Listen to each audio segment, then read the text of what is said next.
বাঘের বাচ্চারা জিজ্ঞাসা করে বড় বাঘ, তুই দৌড়াস কেন? কয় যে ছাগলে দৌড়াই যেন আমিও দৌড়াই। মানে হলো ছাগলের সাথে থাকতে থাকতে ওর চরিত্রটা হয়েছে কার মতো?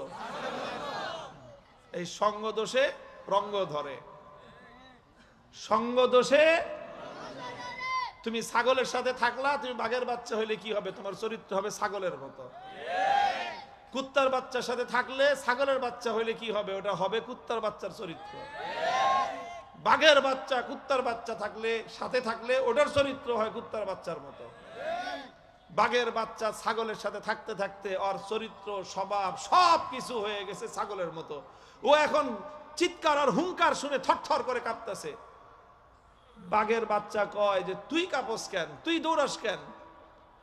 কয় ওর যে আওয়াজ তুমি করছো এই আওয়াজ শুনে না বুক কাঁপতেছে, আমার তো শ্বাস বন্ধ হয়ে আসতেছে, এত জোরে আবার আওয়াজ করে।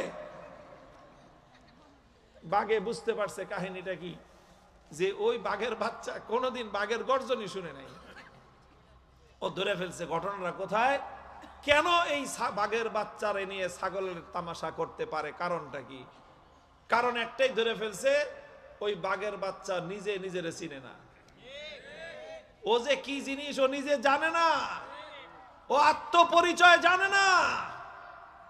ও দোয়া করতেছে আল্লাহর কাছে যে আল্লাহ আমার মাথায় দুটো শিং দাও। আরে বলদ জানে কথাকার, আরে ছাগলের শক্তি ওর শিংয়ের মধ্যে, বাঘের শক্তি কি ওর শিংয়ের মধ্যে থাকে? বাঘের শক্তি থাকে ওর পাঞ্জার মধ্যে, বাঘের শক্তি থাকে ওর নখের মধ্যে, ওর দাঁতের মধ্যে। বাঘ যদি খাপলা মেরে কাউরে ধরছে, কামড় দিতে হবে না, খালি দুই হাত দিয়ে পাঞ্জা মেরে ধরলে বাঘের পাঞ্জা থেকে মুক্তি পাওয়া, বাঘের পাঞ্জা থেকে ছাড়া পাওয়া কঠিন আছে। এই জন্য বিগত দিনে একজনে কইছিল, বাঘে ধরলে ছাড় পাওয়া যায়, কিন্তু অমুক নেত্রী ধরলে